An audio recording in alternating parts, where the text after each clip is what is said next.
Hello and welcome to Dragnet Live from OTRGold.com. I'm your host, Austin Bach. Thank you for being here. I'm wearing my BYU sweatshirt today. Start of March Madness is coming up. And we're actually in the tournament this time, which is exciting. If you have a school in the tournament, please tell me what that is in the comments. Quick shout out and good morning to Film Noir Buff, Addie, So Over It, Chris, 7B and AZ. Thank you for being here. Bright and semi-early. It's actually pretty good weather here in Seattle, which is fun. Today we're going to be listening to episode 133. The title is The Big Sorrow. This is unique because this is the first live broadcast that aired after the death of Barton Yarborough, who played Ben Romero. He actually died 8 days before this episode was broadcast, but in between his death and this broadcast, they just did the rerun of a .22 rifle for Christmas, which we listened to on Monday. So this episode begins with a tribute to Barton Yarborough, and they dedicate the show to him. So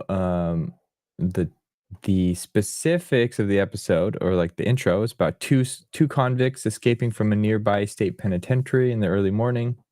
And they're heading to Los Angeles. They're both armed and both dangerous. So looking forward to this episode. In the week, in addition to Barton Yarborough's death, on December 23rd, 1951, the NFL championship game was held in the LA Coliseum. Featured the LA Rams and the Cleveland Browns, and became the first coast-to-coast televised NFL title game. The Rams would go on to win that game 24-17. So, and it also says LA Rams. I'm wondering if this website, so I've looked up my information on thisday.com, which I link in the description, but they're currently the LA Rams. So did the Rams start in Los Angeles and then go to St. Louis and then come back? Because all of my lifetime, I just knew it was like the St. Louis Rams until recently when they moved to Los Angeles. So if you are a sports buff, please help me understand what's happening. Okay, with that, I will, I'll share my screen and go. I'm actually going to share one thing right here. This is what I was reading right before. So I've dropped a tweet there. Oh, wait a second. Wrong thing. Hang on. I linked to this reporter, but he actually linked to, he stayed up all night reading the most recent release of the JFK files. And he kind of gave a summary of what we already knew and then what was new from yesterday, which doesn't appear like a whole lot. There's just some stuff that was unredacted. But if you find that interesting, there's the thread I was reading right before this thing went live. And we'll see if anything else new comes from that. Okay, that's a little off topic, but kind of historical information. We all like history, so go check that out if that's something you're interested in. With that, I will share my screen and we'll get the show started. Sit back, relax, get your water handy for the cigarette commercials, and enjoy the show.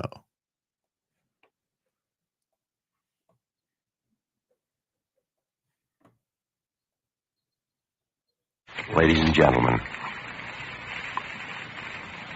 the makers of Fatima cigarettes and the entire cast and crew and technicians of Dragnet respectfully dedicate tonight's program to the memory of Barton Yarborough, who created and portrayed the role of Sergeant Ben Romero.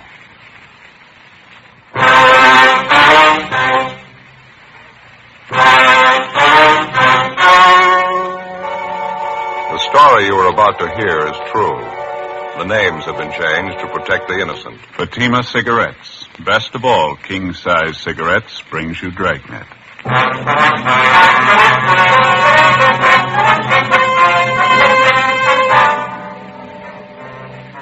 You're a detective sergeant. You're assigned a robbery detail. 2 convicts escaped from a nearby state penitentiary in the early morning. According to reports, they're heading for your city. They're both armed. They're both dangerous. Your job? Get them. Fatima, America's first, largest selling blended cigarette. Now king size. See the difference. taste the difference, smoke the difference. And in Fatima, the difference is quality. Yes, you get all the advantages of extra length, plus Fatima quality, which no other king-size cigarette has. Fatima quality that gives you extra mildness, a much different, much better flavor and aroma. Definitely the best quality in its class, but the same price as the cigarette you're now smoking. So compare Fatima yourself today. When you see the difference, taste the difference, smoke the difference, you'll switch to Fatima. Because in Fatima, the difference is quality. Ask your dealer for Fatima in the bright, sunny yellow pack. Fatima, best of all king-size cigarettes.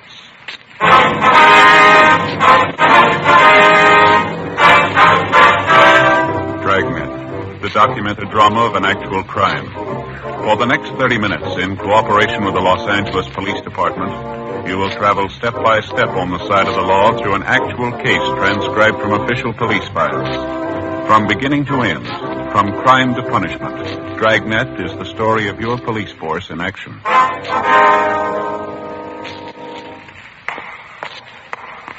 It was Saturday, April 24th. It was hot in Los Angeles.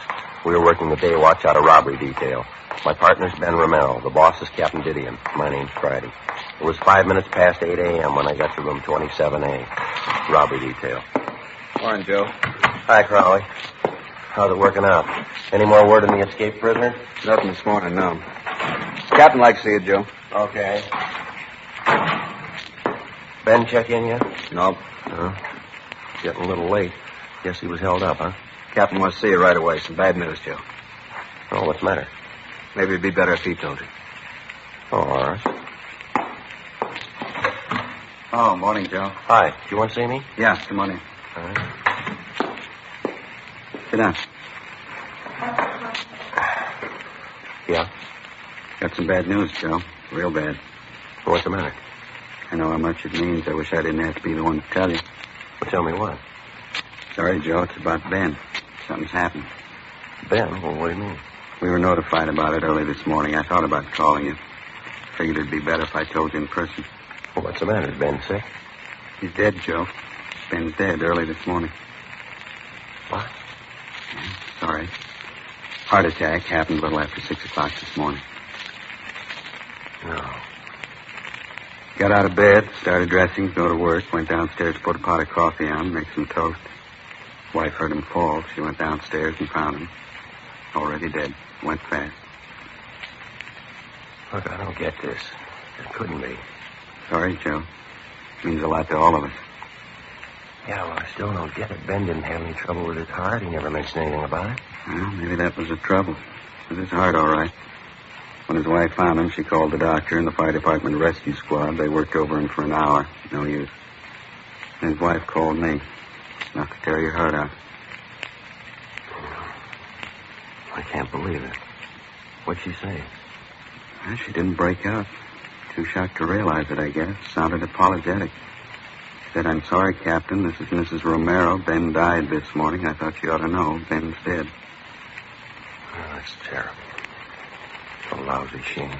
Kept saying the same thing over again. "I'm sorry, Ben's dead. I thought you ought to know. Ben's dead." Yeah. Joe Whitehead and I went out there right away, tried to talk to her. Wasn't much use. Excuse me. I'm sorry. Well, you were with him a long time. Yeah. 11 years.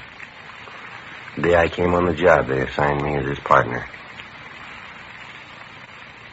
You know, this is a tough one. It's hard to believe.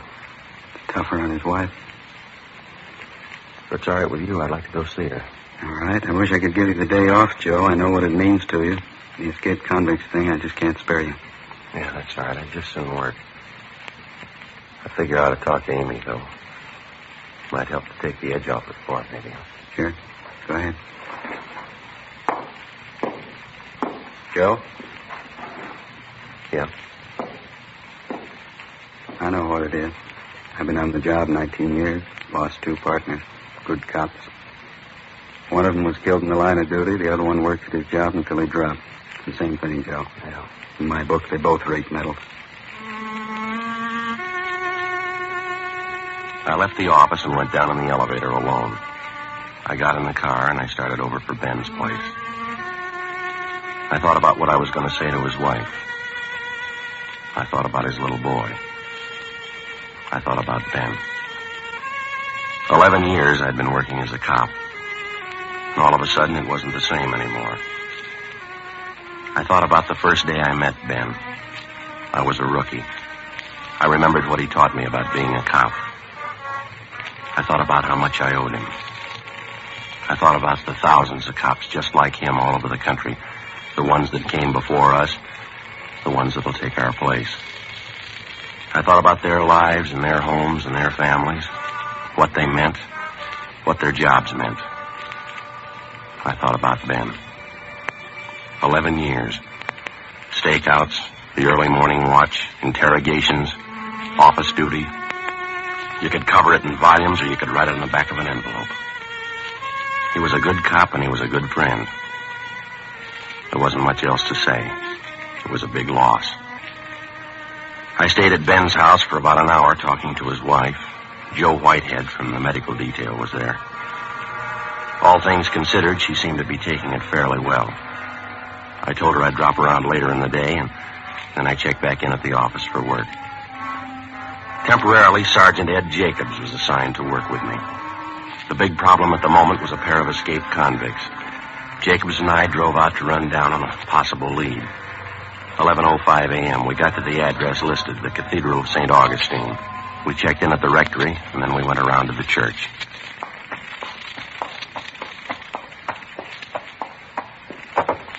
Go ahead. Okay.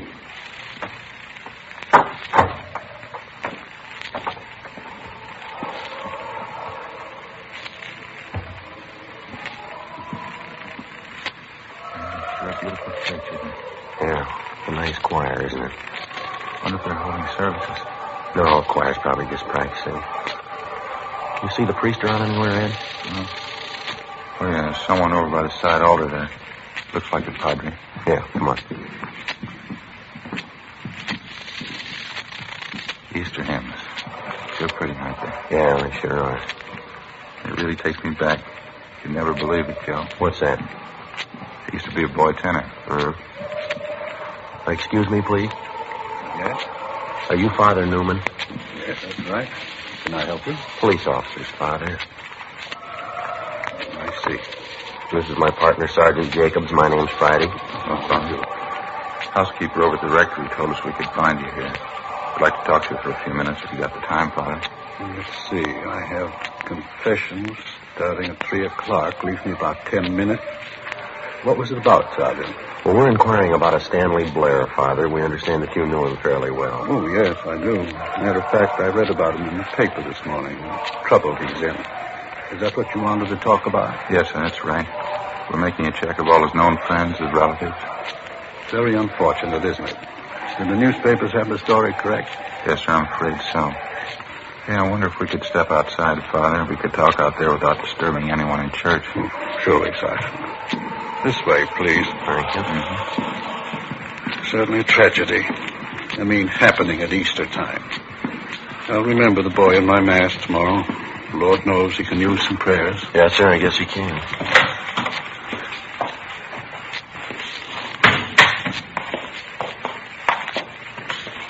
Here we are. Bench there, if you care to sit down. No, sir, that's all right. The newspapers weren't too specific. How did he manage to escape the way he did? I always thought state penitentiaries were well guarded. Well, apparently Blair was one of the trusted prisoners. It's a minimum security prison to begin with, Father. I see. I suppose Blair and the man he escaped with thought about it a good deal. According to the paper, it was well planned. When did they get away, last night? Oh, it was this morning. Prison officials figure about 2 a.m. They slugged the guard and went over the wall. Somehow the two of them got hold of a gun, held up a motorist on the highway and stole his car. That's the last report we had. Terrible. Do the police consider them dangerous? Well, they're armed, Father. Both of them were doing time for robbery. They've both used guns before. How about possible contacts he might have out of town, Father? Can you help us there at all? I'm afraid not, Sergeant. I think Stan knew some people in San Francisco, I don't know their names or addresses, though. I haven't any idea. And there's no special person or place that you know of that he'd be likely to go if he heads back for Los Angeles? No, none I can think of.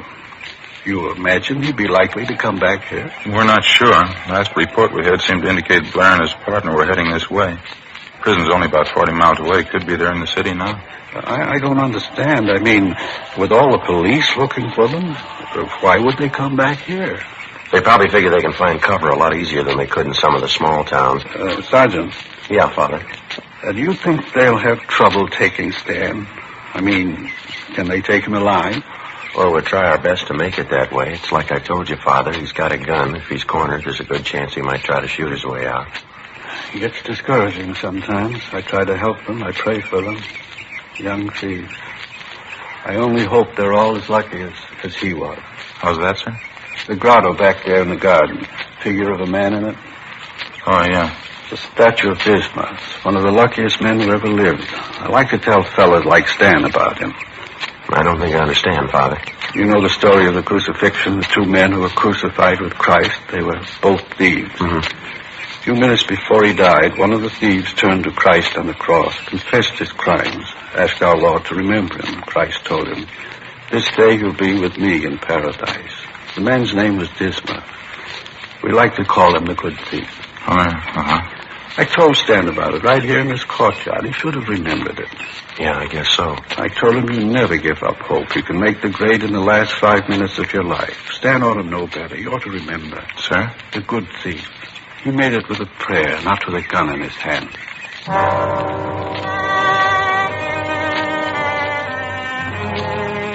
Before we left Father Newman, we gave him our card, and he gave us a list of 8 names and addresses, people in the neighborhood who'd known the escaped convict, Stanley Blair, before he was sentenced to the state penitentiary to serve time on his robbery conviction. 3:15 p.m. We met with Sergeants Max Herman and J.E. Crowley from robbery detail.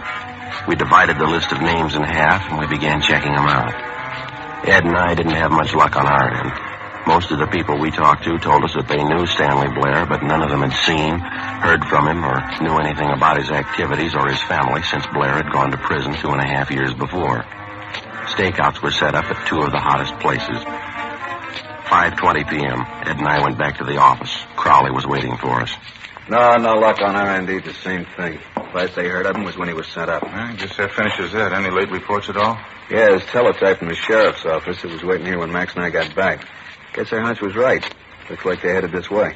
Well, how do you mean? Somebody spot him? Just this side of West Covina. Held up a grocery store, slugged the owner. Got $23.40. Not going to take him far. Descriptions match out? Yeah, perfectly. Suspects believed to be 2 prisoners who escaped this day from the California Institution for Men Chino. Stanley R. Blair, Wesley A. Russell. There's something else. Yeah? The grocery store they knocked over, they picked up another gun, the owner's. Description and serial numbers on it here. Got 20 rounds of ammunition, too. Supplementary APB's already out on it. How about a car? They switch over? They have. We don't know about it. Apparently they're still using the Buick coupe they took from that motorist this morning. No reports on it, though. It's a queer one. You'd think somebody'd spot it. They got the highway patrol working this? Highway patrol, sheriff's office, our department, everybody you can name. By the way, you had R&I pull their mugshots, didn't you? Yeah, both of them, Blair and Russell. They're running off the duplicates now. 500 of them should be about ready. Pretty good shots? Stand-up mugs, fairly recent. They were made the last time we had the 2 of them through here. Well, how about that other list of their friends and relatives we pulled from their packages? Young and McCaleb were checking them out, weren't they? Probably still are. No word from them yet. How do you size the 2 of them, Joe, Blair and Russell? I don't know. It's a tough combination. Russell's older. He's got the experience. Blair's younger. He's got the nerve. Any way you figure it, it's not going to be easy. Guns and the ammunition they grabbed, they ain't going to help much either. I guess the roadblocks are up, huh? Highway patrol take care of that? Yeah, all set, working now. All our special details have been alerted. Airports, bus depots, train terminals, just about everything covered. Robbery, Crowley. Yeah, Mike, how is it? You'll stay on it, huh? Right. See you later. But Caleb, he and Young are still checking on friends of Russell, some of the places he hung out. Any luck? Nothing yet. Either one of you see the captain on the way in? No, said he'd be over at the sheriff's office, didn't he? Hot shot. I'll get it. Yeah. What is it? Clothing store out on North Fig, 211 and slugging. They're sure moving fast. Same? You got it, Blair and Russell. 5:55 p.m.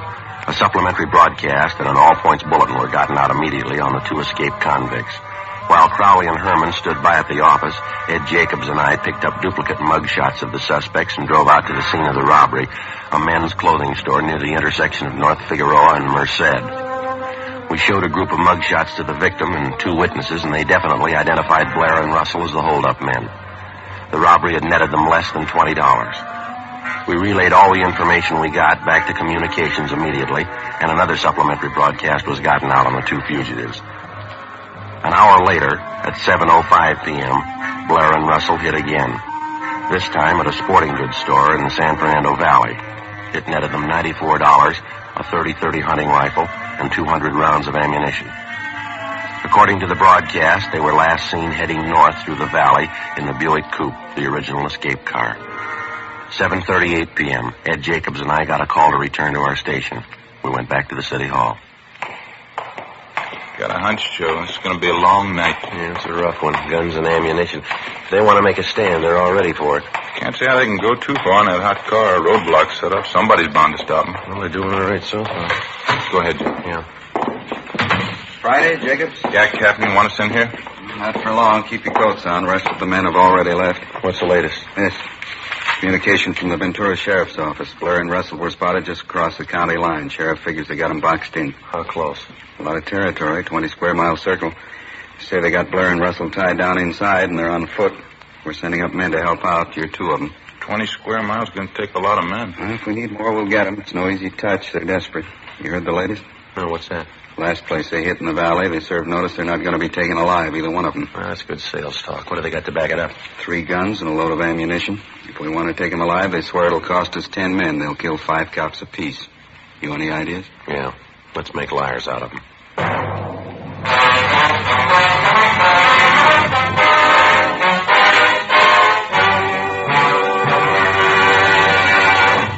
You are listening to Dragnet. Authentic stories of your police force in action. Fatima, America's first, largest-selling blended cigarette. Now king size. See the difference. Taste the difference. Smoke the difference. And in Fatima, the difference is quality. Yes, you get all the advantages of extra length, plus Fatima quality, which no other king-size cigarette has. You see, Fatima contains the finest domestic and Turkish tobaccos, superbly blended. And Fatima is extra mild, with a much different, much better flavor and aroma. Fatima, definitely the best quality in its class, but the same price as the cigarette you're now smoking. No wonder more smokers now insist on king-size Fatima than ever before. Friends, try Fatima. Buy several packs. Compare them over the last weekend of the old year. We're convinced you'll start the new year with Fatima. Yes, when you see the difference, taste the difference, smoke the difference, you'll switch to Fatima. Because in Fatima, the difference is quality. Buy Fatima. Best of all, king-size cigarettes.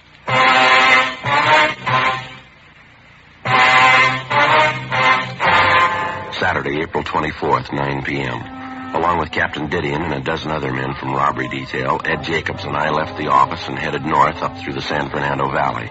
The area where the 2 escaped convicts were reportedly surrounded was just on the outskirts of Ventura County line. On the way out, we stopped for a minute and I phoned Ben's house. His wife had been given a sedative and she was resting. Her folks were with her. 10:15 p.m. We arrived at the meeting point on the edge of the blockaded area from which the search was being directed. Communication facilities had been set up along with a field kitchen to feed the men taking part in the hunt. There were over 500 of them. From our office, the L.A. Sheriff's Department, the State Highway Patrol, the Ventura Sheriff's Department, and a couple of dozen private citizens who lived in the area.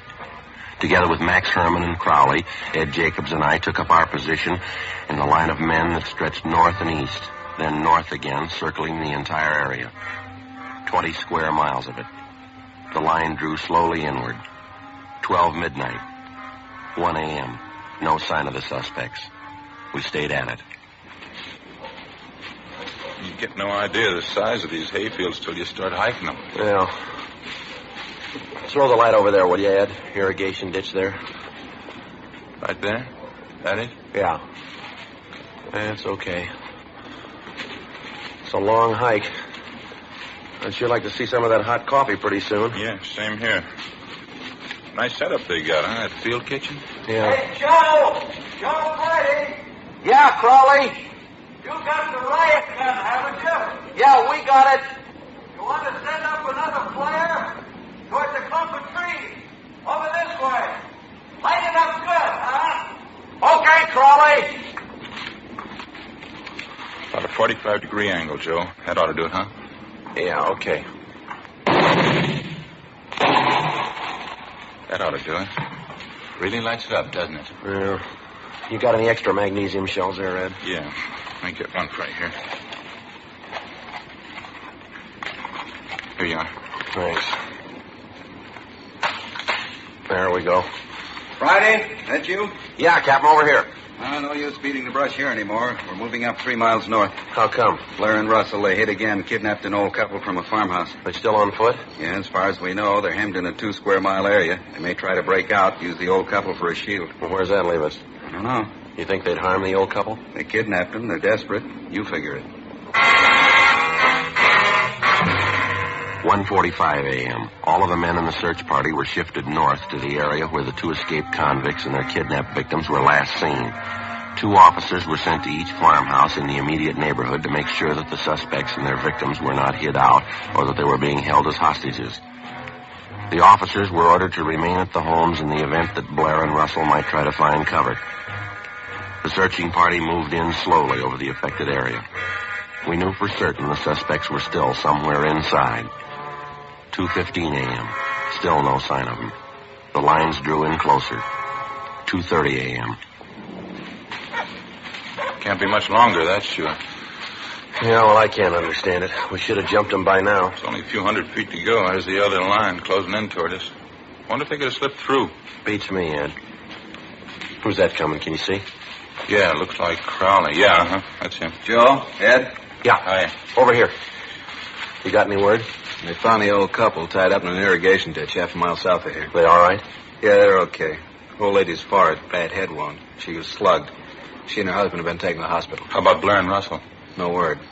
Just heard the captain ask for the car with a loudspeaker. He's over there now with Sheriff Durley. Well, they couldn't have gotten through the lines. They got to be around here somewhere. Doesn't figure we combed every foot of this neighborhood. Attention all officers. Attention all officers. This is Captain Didion. Return to your posts immediately.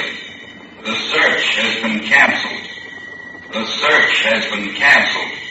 How about that? I don't know. Come on, let's find out. There he is, just getting out of the car. Captain? Yeah. What's the matter? Are we giving it up? No, maybe we've been going at it backwards. We've been trying all night to jump them. Got a new idea. Yeah? Maybe we can make them jump us. 2:48 a.m. Captain Didion and Sheriff Durley ordered the men to return to the sheriff's office. With the exception of 2 deputy sheriffs, Captain Didion, Sheriff Durley, and Ed Jacobs and myself, the rest of the searching party vacated the area. The plan was to give the general impression that the search had been called off in the hope that it might bring the suspects out in the open. Because of the darkness and the early morning fog settling over the terrain, we knew that the odds were all against us. Captain Didion and Sheriff Durley decided instead to try and lure Blair and Russell from wherever they were hiding out. Each of the small farmhouses in the immediate neighborhood, 8 of them in all, were already under surveillance. Each of the occupants were requested to park their cars in a conspicuous place outside their homes with the distributor heads removed. They were asked to turn all the lights off in their houses. In the event they heard anyone trying to start their cars, they were to remain indoors. Ed Jacobs and I were assigned to cover 2 of the houses. The other men covered the rest of them. The 2 houses that Ed and I were assigned to cover were separated by about 500 yards. We staked out in between the 2 of them. We waited. 4 a.m., 4:30. Sure cold, huh? Yeah. Fog goes right through you. We're going to be getting light pretty soon. And Joe, I just remembered. Yeah, what's that? Easter morning. Wonder how long this is going to go. I promised to hide Easter eggs for the kids today. Well, if it's going to break, it has to break soon. Be daylight in a half hour or so, and they won't have a chance then. Wait a minute. farmhouse down on the left? Yeah, sounds like it. Come on.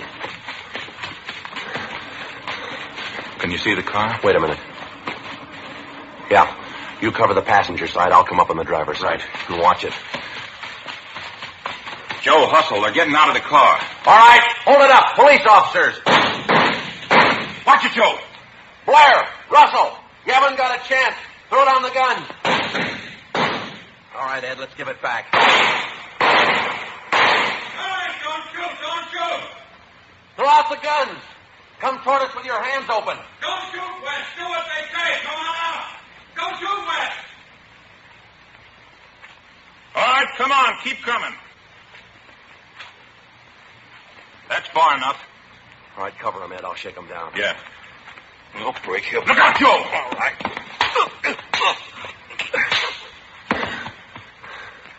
You want to throw the cuffs on him? Yeah, right. I'll go get the car. You want to keep him covered, Ben? Excuse me, Ed. Ed, I mean. It's all right. Too bad he wasn't here tonight. How can you tell for sure?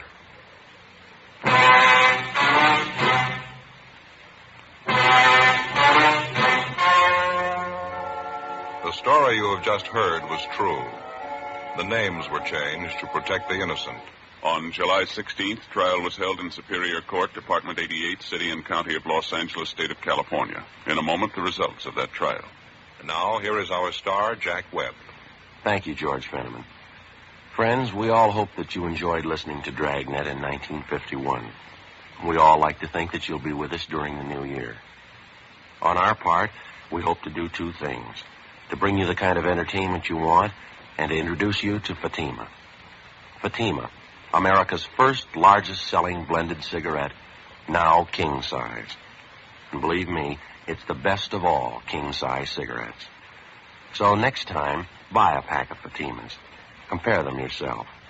When you see the difference, taste the difference, and then smoke that difference, I'm convinced that you'll switch to Fatima. Because in Fatima, the difference is quality.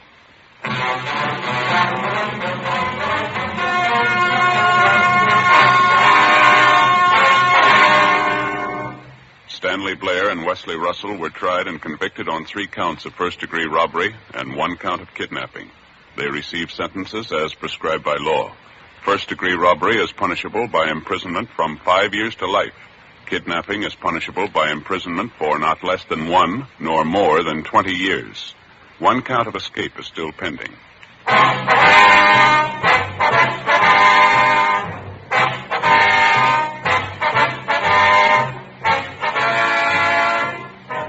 You have just heard Dragnet, a series of authentic cases from official files. Technical advice comes from the Office of Chief of Police W.H. Parker, Los Angeles Police Department. Heard tonight were Barney Phillips and Vic Perrin. Script by Jim Moser. Music by Walter Schumann. Hal Gibney speaking. Fatima Cigarettes, best of all king-size cigarettes, has brought you Dragnet.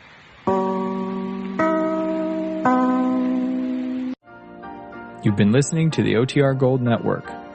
Find more classic radio at otrgold.com.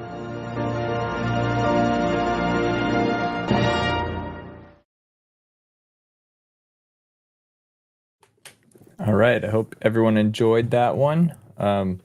Raj asked a question about when are we back for our next stream. Actually, I look at my teeth.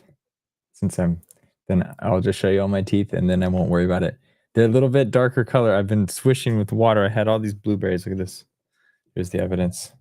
I ate these blueberries, frozen blueberries, to go with my lunch. My breakfast. It was delicious. But the question, when will we be back for another stream?